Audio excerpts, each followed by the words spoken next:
Body Without a Brain is complementary to a film called Rasa Dari Tari, The Soul of Dance. That film, The Soul of Dance, is a documentary which profiles several Indonesian choreographers, including Rianto. So there's a interview with Rianto about the work in the documentary.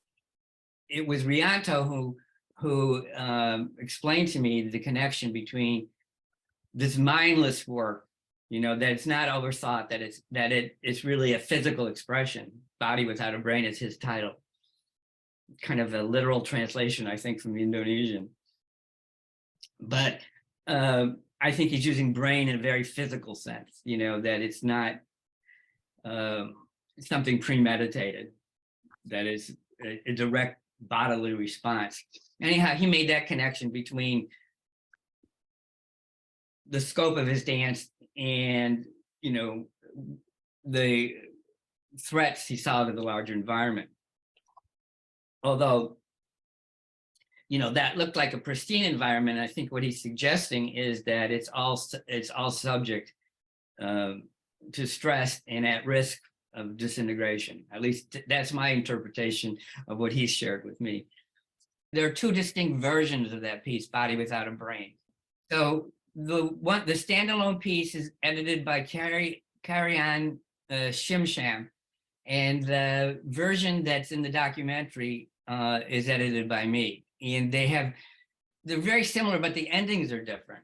And they sort of give a different flavor of the performance. I react mostly to the work in terms of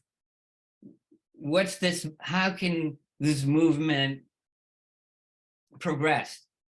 And how can we take the viewer on a journey from the beginning of it when it starts to it ends? And is there some tension, or is there some kind of arc to the piece that we're start our journey in one place and we end up somewhere else? But I would hesitate to be so prescriptive and say this is what it's about. That's, for me, one of the joys of dance is that it's open-ended.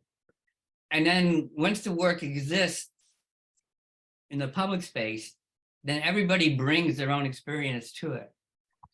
So if you're familiar with Indonesia, or your issues of protecting the environment are particularly important to you, you'll add your experience, to the material that's presented. If the works are a successful collaboration, they amplify voices that may not be heard by audiences that are unfamiliar with either the culture or the history or the perspective that's represented by the participants in these dances.